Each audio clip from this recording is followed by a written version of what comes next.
Sawuhlabela mgama mbukeli sisekuzo ke iziphumo zika matric kunyaka ka2025. Kunentetha ke yamahumsha ethi it's not about how many times you get knocked down that counts, kodwa it's how many times you get up.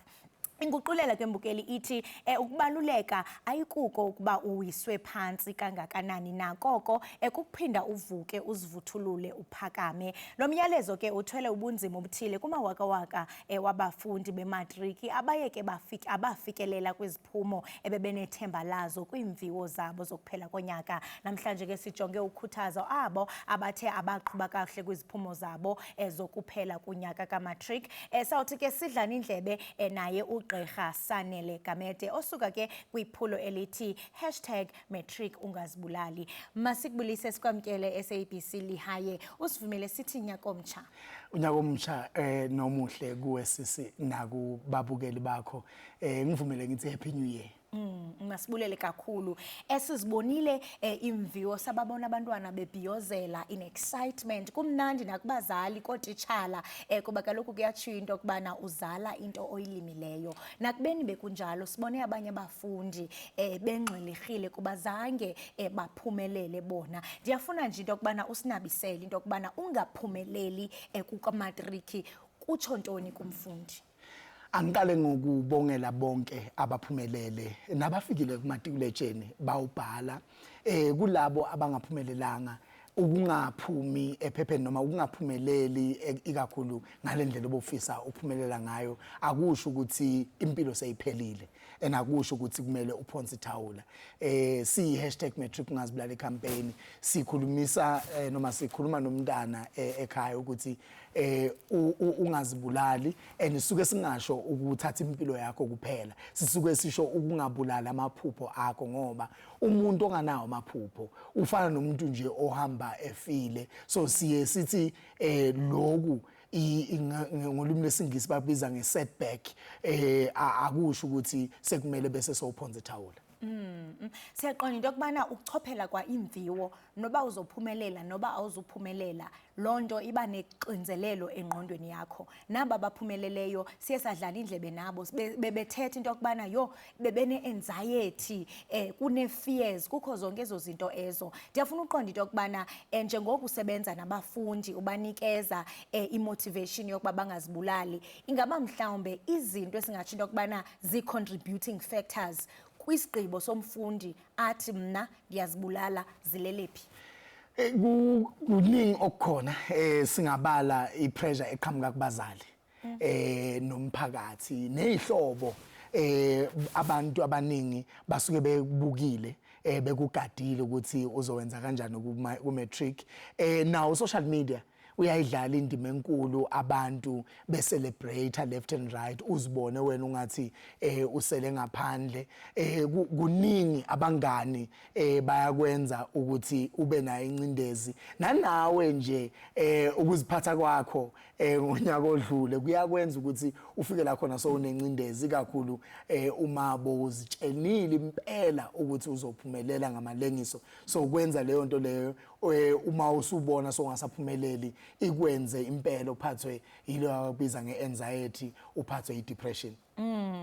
Ingabi harmful kangakanani lento edla ngokuchiwo njengosithi into kubana kuba khona ipressure nakubazali kuzoba nentethe ezitshoyo into kubana xa ufaile umatric kuthi ukuthi ufailile kwasebomini. Iharmful kangakanani lonto kwaye ndiyaqonda siye sabona nakumakhasi onxibelelwano kunomfundi othe wabe kanti uyazibulala ngenxa yongaphumeleli. Ingaba mhlawumbe ubethelela uthini istrategy umfundi angathi asebenzise xa ibona into kubana tyhini lusuku ngoku lwesithathu andiphumelelanga ndiyoyika nokoyika?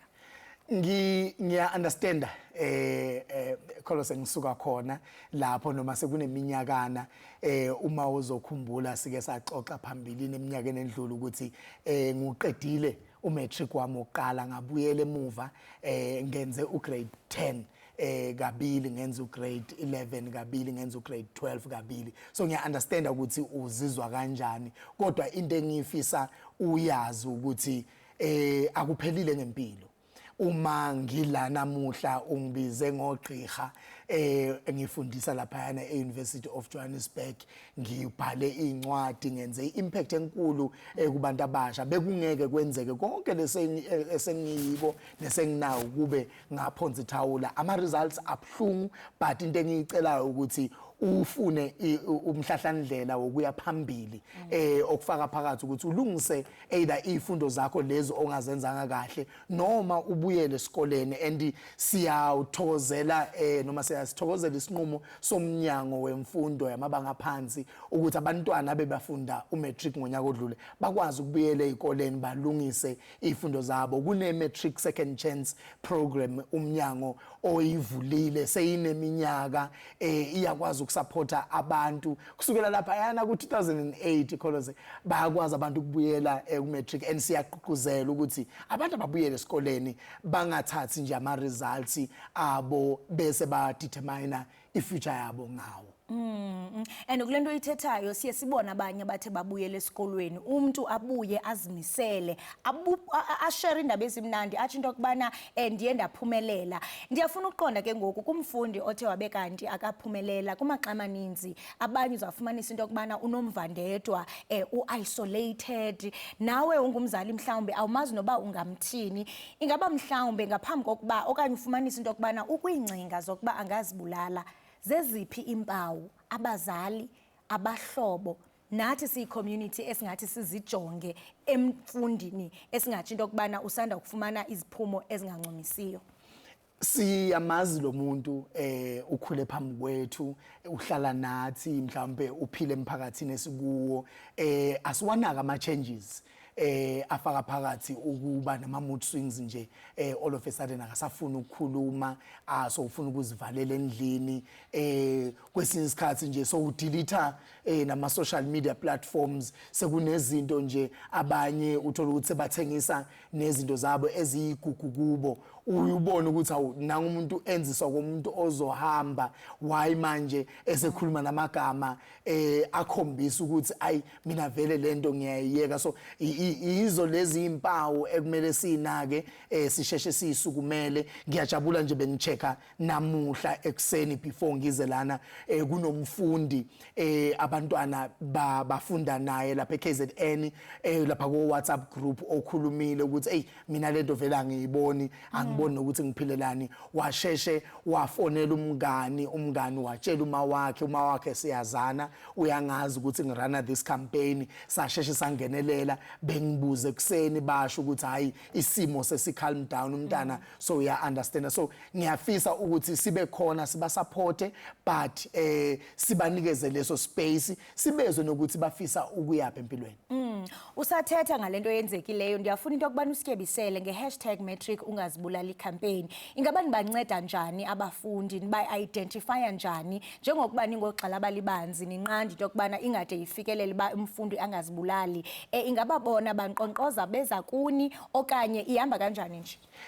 Sibambisene kulonyaka ino 7 years but kulonyaka sibambisene neKoketso Rakhudu Foundation lapha ezinze lapha yana eNorthwest into esiyenzayo enkulu kholose ukwenza show ukuthi si raise leyo abakubiza ngeawareness bese kuba ukuthi siyabambisana nama stakeholders ahlukahlukene okufaka phakathi wona umnyango wemfundo yamabanga aphansi onalo uhlelo lokulekelela sibambisane nawo ama organization afana no SADC ekutheni bakwazi ukungenelela nayizolo nje bakwazile ukungenelela siyabonga kakhulu bamfonela umntana bakwazile ukufona babanikeza inamba yalo mntana bamfonela because baqeqeshekile bona and sisebenzisana nama organizations ahlukahlukene akwazi ukuprovide i-psycho support so thina into esiyenzayo nangokubambisana nani siyawubonga kakhulu iSABC ngokuselekelela nama radio stations amaningi nama media platforms ahlukahlukene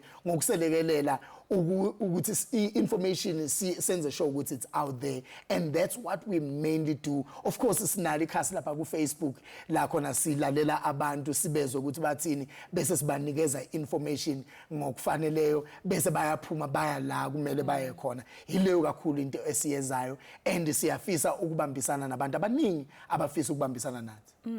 Singatsho sithi uxinzelelo lwengqondo i-mental health ichaphazela kakhulu ezemfundo. Ngaphambi kokuba size kuwe besakhwanqisekile sibona uKelvin wakwaDludla ekunye nabazali ngendaba yezikhewu ezingekhoyo ezikolweni. Kananjalo siphinde sabona phambili into yokubana kwasekwiphondo laseLimpopo banengxaki yezanyonyo zemvula eziqhubekayo. Into ebangele into yokubana izikolo zingavulwa kuba kaloku abafundi abakwazi ukuya esikolweni. Ndiyaqiniseka into yokubana nabo ngoku abafundi basexhaleni. Omnye mhlawumbe umfundi uzawuqala ibanga lika grade 12 ngapha akakwazi ukuya esikolweni ngenxa ye-floods okanye le issue ye-placement. Uthini kumfundi njengangoku? Ingxaki lena bengiyilandela akusi iLimpopo kuphela, ngibonile nako iMpumalanga, ngibonile even nezwe lomakhelwane iSwaziland baze bashintsha ukuvula kwezikole bayisa lapha kumhla ka27. So into ebhlungu, but ngiyafisa ukuthi abantwana bangabese baphonsa ithawula bathi ayikho lento yesikole ngenxa yalezi ikhukhula noma ngenxa yale inkinga lezi ababhekene nazo. Futhi ngiyacela uma ikhona indlela nakubazali yokuxhumana these days ekholose siyajabula ngoba kuno social media kunawo internet, niyakhona ukuthi nixhumane nisharishelane ukuthi bekufundwa ngani bekwenziwani. So ngiyafisa ukuthi abantwana bakwazi ukuthi baqhubeke ba catch up from bangani babo mabangakwazi ukwenza lo, so that bangahlali nje bangenzi lutho, kube khona into yenzayo. I know ukuthi uyafisa nawe ukuthi uqale nabafundi bonke, but lokhu kungaphezulu kwamandla, and siyacela nakumnyango ukuthi le esikhuluma ngayo yeyikhala kungabi into esikhuluma ngayo imihla nemihla nithi oko ngolimi lwesiXhosa. Siyafisa ukuthi lento lena isolveke ikakhulu ngoba abantwana bakithi indle emnyama iyona bese iyadileka kakhulu. Asikakayiboni kakhulu kulezinye inhlaka enasifuna ukususa ipolitiki ukholose, but siyafisa ukuthi umuntu omnyama siyafisa ukuthi umuntu omnyama engabanjezelwana izinto okungamele ngabe ziyambambezela. Siface ama social ills amaningi ezindlu omnyama, so asenze sure ukuthi lezi incane asidile nazo siwumnyango siwuhulumeni sibambisene le coordination kholose between ama department of government. Uthola ukuthi upublic works uvuma ukuthi kwakhiwe imall kwakhiwe neindawo zokuhlala zabantu abazosebenza kule mall, but angaxhumani no Department of Education ukuthi senza njani ukuthi laba bantu laba bazohlala basebenze kule mall banaso isikole esiduze.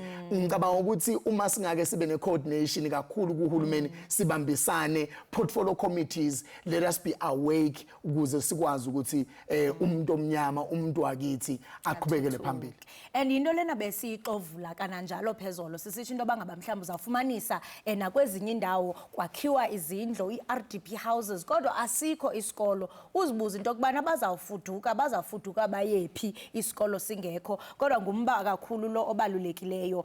Sibuyele kwindaba yokutshona ibanga le10. Siyaqonda into kubana noku singajonge kuphela kubafundi kodwa nakubazali sentsho abanye babo bazawuphoxeka kuba nabo abazali banoxinzelelo, because apha kwi-community nabo bajongiwe kuyothiwa hey umzali kaSibanibani utshonelwe ngumntwana. Ngapha umzali aphinda acinga into kubana oyini bethunana umntana wam i-well-being yakhe ndi-consent ngayo. I-advice kubazali uthini kubo?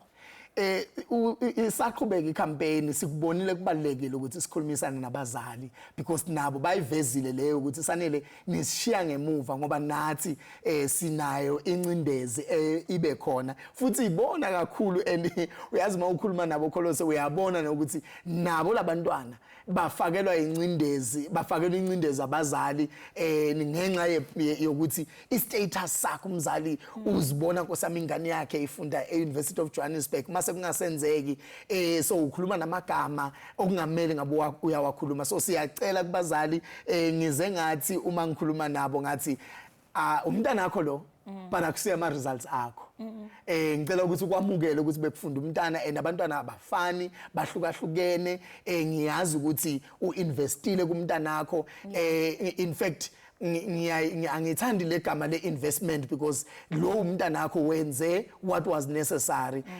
ngiyakujabulela ukuthi ukhona empilweni yomntana umlekelelile ukuthi aqhubekele phambili but ngiyacela ukuthi kwamukele ngesingisi bathi embrace lama results lawa nifune umhlahlandlela nifune indlela yokuya phambili nobabili nilalelane ngithi kubantwana mangikhuluma nabo ngithi abazali they can be old but they will never be stupid okusho ukuthi abazali bangaba badala ubone wena ungathi mhlawumbe abafundanga but abazonilima hlalani nikhulume nibonisane kuyiwe phambili ufumane kanjani mhlambi ngaba usebenza kwiphondo elinye ubangaba mhlambe nanku umuntu le etsholoMnqa uyaqonda into kubana ndiyafuna #matric ungazibulala icampaign ifikelele ingakumbi phakathi enyakeni ingabi into mhlambe apho izawuthethwa xa sele iziphumo ziphumile ngiyajabula because sise Northwest for the first time through iKoketso Rakhudu Foundation sikhona nase Cape Town for the first time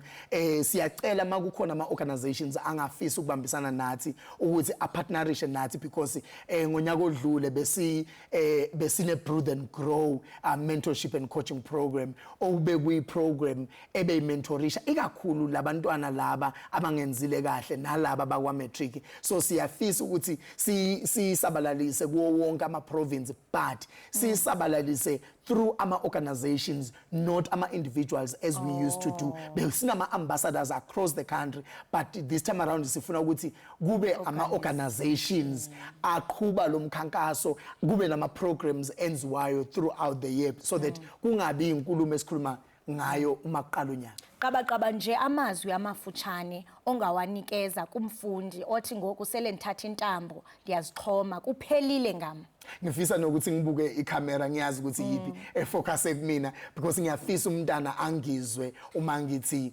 akuphelile ngila engikhona khona ngiuDr Sanele Gamede ngenxa yokuthi angigive uphanga emva ube umatric wami oqala engangiwenzile ngingawenzi kahle ngabuyela ka grade 10 ngawenza kwesibili grade 11 ngawenza kwesibili grade 12 ngawenza kwesibili so it's not yet over basho njalo bakwazi ukukhuluma isilungu sikhona enkundleni zokuxhumana uGamede Sanele kuzo zonke inkundla zokuxhumana asixhumane lapho sikwazi ukulekelelana from zero to hero Gqirha Sanele masibambe ngazibini ngexesha lakho siSABC High ngiyabonga kakhulu nangesikhathi osiphe sona